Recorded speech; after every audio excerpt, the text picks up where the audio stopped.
शुक्लाम्बरधरम् विष्णुम् शशिवर्णम् चतुर्भुजम्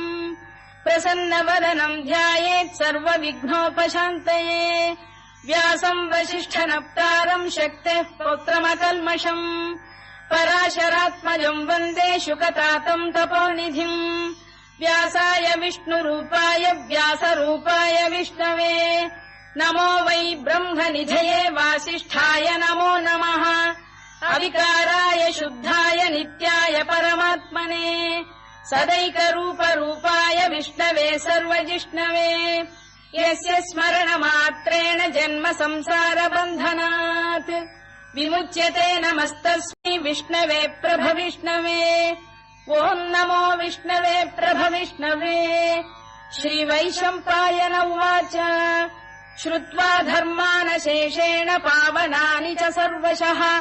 युधिष्ठिरः शान्तनवम् पुनरेवाभ्यभाषत युधिष्ठिर उवाच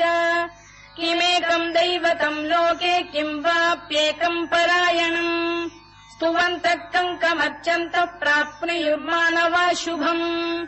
को धर्मः सर्वधर्माणाम् भवतः परमो मतः किम् जपन्मुच्यते जन्तुर्जन्म संसारबन्धनात् श्रीभीष्म उवाच जगत्प्रभुम् देवदेवमनन्तम् पुरुषोत्तमम् स्तुवन्नाम सहस्रेण पुरुषः सततोत्थितः तमेव चार्चयन्नित्यम् भक्त्या पुरुषमव्ययम् ध्यायम् स्तुवन् नमस्यम् च यजमानस्तमेव च अनादिनिधनम् विष्णुम् सर्वलोकमहेश्वरम् लोकाध्यक्षम् स्तुवन्नित्यम् सर्वदुःखातिगो भवेत् ब्रह्मण्यम् सर्वधर्मज्ञम् लोकानाम् कीर्तिवर्धनम् लोकनाथम् महद्भूतम् सर्वभूतभवोद्भवम् एष मे सर्वधर्माणाम् धर्मोऽधिकतमो मतः यद्भक्त्या पुण्डरीकाक्षम् स्तवैरच्चेन्नरः सदा परमम् यो महत्तेजः परमम् यो महत्तपः परमम् यो महद्ब्रह्म परमम् यः परायणम् पवित्राणाम् पवित्रम् यो मङ्गलानाम् च मङ्गलम् दैवतम् देवतानाम् च भूतानाम् यो व्ययपिता यतः सर्वाणि भूतानि भवन्त्यादियुगागमे यस्मिंश्च प्रलयम् यान्ति पुनरेव युगक्षये तस्य लोकप्रधानस्य जगन्नाथस्य भूपते विष्णोर्नाम सहस्रम् मे शृणु पापभयापहम् यानि नामानि गौणानि विख्यातानि महात्मनः ऋषिभिः परिगीतानि तानि वक्ष्यामि भूतये ऋषिर्नाम्नाम् सहस्रस्य वेदव्यासो महामुनिः छन्दोऽनुष्टुप् तथा देवो भगवान् देवकीसुतः अमृतांशुद्भवो बीजम् शक्तिर्देवकीनन्दनः त्रिसामाहृदयम् तस्य शान्त्यर्थे विनियुज्यते विष्णुम् जिष्णुम् महाविष्णुम् प्रभविष्णुम् महेश्वरम् अनेकरूपदैत्यान्तम् नमामि पुरुषोत्तमम् अस्य श्रीविष्णोर्दिव्यसहस्रनामस्तोत्रमहामन्त्रस्य श्रीवेदव्यासो भगवान् ऋषिः अनुष्टुप्छन्दः श्रीमहाविष्णुः परमात्मा श्रीमन्नारायणो देवता अमृतांशुद्भवो भानुरिति बीजम् देवकीनन्दन श्रेष्ठेति शक्तिः उद्भवः क्षोभणो देव इति परमो मन्त्रः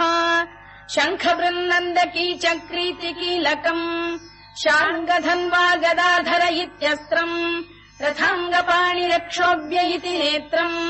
त्रिसामासामजः सामेति कवचम् आनन्दम् परब्रह्मेति योनिः ऋतुः सुदर्शनकाल इति दिग्बन्धः श्रीविश्वरूप इति ध्यानम् श्रीमहाविष्णुप्रीत्यर्थे सहस्रनाम जपे विनियोगः ध्यानम् क्षीरोदन्वत्प्रदेशे शुचिमणिविलसत्सैकते मौक्तिकानाम् मालाक्लुप्तासनस्थस्फटिकमणिनिभैर्मौक्तिकैर्मण्डिताङ्गः शुभ्रैरभ्रैरदभ्रैरुपरि विरचितैर्मुक्तपीयूषवर्षैः आनन्दीन पुल्यादरिनलिन गदा शङ्खपाणिर्मुकुन्दः भूः पादौ यस्य नाभिर्विहदसुरनिलश्चन्द्रसूर्यौ च नेत्रे कर्णावाशा शिरोद्यौर्मुखमपि दहनो यस्य वास्तेयमब्धिः अन्तस्थम् यस्य विश्वम् सुरनरखगो भोगि गन्धर्वदैत्यैः चित्रम् रम्यते तम् त्रिभुवन वपुषम् विष्णुमीशम् नमामि। ॐ नमो भगवते वासुदेवाय।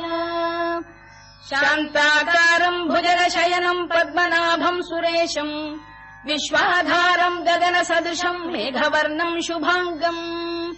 लक्ष्मीकान्तम् कमलनयनम् योगिहृद्ध्यानगम्यम् वन्दे विष्णुम् भवभयहरम् सर्वलोकैकनाथम् मेघश्यामम् पीतकौशेयवासम् श्रीवत्साङ्कम् कौस्तुभोद्भासिताङ्गम् पुण्योपेतम् पुण्डरीकायताक्षम् विष्णुम् वन्दे सर्वलोकैकनाथम् नमः समस्तभूतानामादिभूताय भूभृते अनेकरूपरूपाय विष्णवे प्रभविष्णवे सशङ्खचक्रम् सकिरीटकुण्डलम् सपीतवस्त्रम् सरसीरुहेक्षणम् सहारवक्षस्थलशोभिकौस्तुभम् नमामि विष्णुम् शिरसा चतुर्भुजम् छायायाम् पारिजातस्य हेमसिंहासनोपरि आसीनमम्बुदश्याममायताक्षमलङ्कृतम् चन्द्राननम् चतुर्बाहुम् श्रीवत्साङ्कितवक्षसम् रुक्मिणी सत्यभामाभ्याम् सहितम् कृष्णमाश्रये।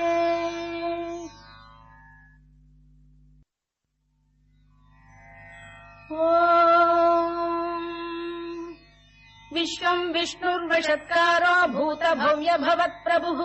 भूतकृद्भूतभृद्भावो भूतात्मा भूतभावनः भूतात्मा परमात्मा च मुक्तानाम् परमागतिः अव्ययः पुरुषः साक्षी क्षेत्रज्ञोऽक्षर एव च योगो योगविदाम् नेता प्रधानपुरुषेश्वरः नारसिंहवपुः श्रीमान् केशवः पुरुषोत्तमः सर्वः शर्वः शिवस्थाणुर्भूतादिर्निधिरव्ययः सम्भवो भावनो भर्ता प्रभव प्रभुरीश्वरः स्वयम्भूः शम्भुरादित्यः पुष्कराक्षो महास्वनः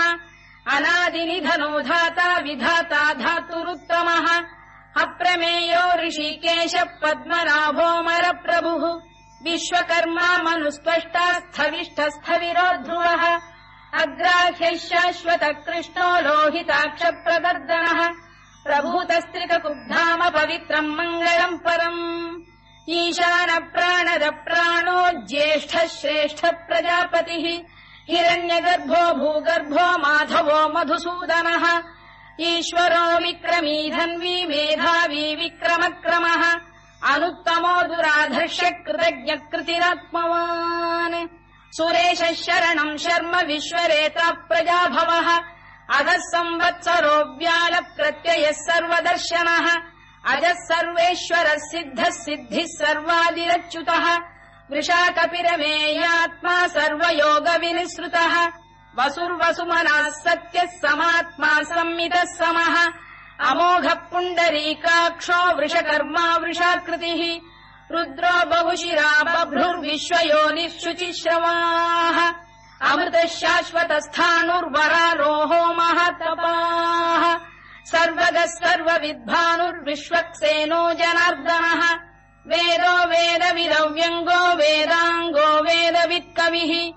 लोकाध्यक्षः सुराध्यक्षो धर्माध्यक्षः कृताकृतः चतुरात्मा चतुर्व्यूहश्चतुर्दंष्टश्चतुर्भुजः भ्राजिष्णुर्भोजनम् भोक्ता सहिष्णुर्जगदादिजः अनघो विजयो जेता विश्वयोनिः पुनर्वसुः उपेन्द्रो वामनः प्रांशुरमोघः शुचिरूर्जितः अतीन्द्रः सङ्ग्रहः सर्गो धृतात्मा नियमो यमः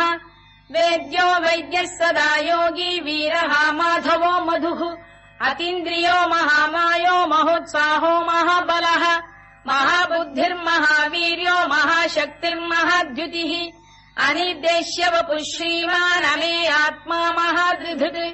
महेश्वासो महीभर्ता श्रीनिवासः सताम् गतिः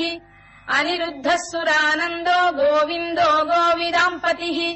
मरीचिर्दमनो हंसः सुपर्णो भुजगोत्तमः हिरण्यनाभः सुतपाः पद्मनाभः प्रजापतिः अमृत्युः सर्वदृक्सिंहः सन्धाता सन्धिमान् स्थिरः अजो दुर्मर्षणः शास्ता विश्रुतात्मा सुरारिः गुरुर्गुरुतमो धाम सत्यः सत्यपराक्रमः निमिषो निमिषस्रग्वी वाचस्पतिरुदारधीः अग्रणी श्रीमान् न्यायो नेता समीरणः सहस्रमूर्धा विश्वात्मा सहस्राक्षः सहस्रपात् आवर्तनो निवृत्तात्मा संवृतः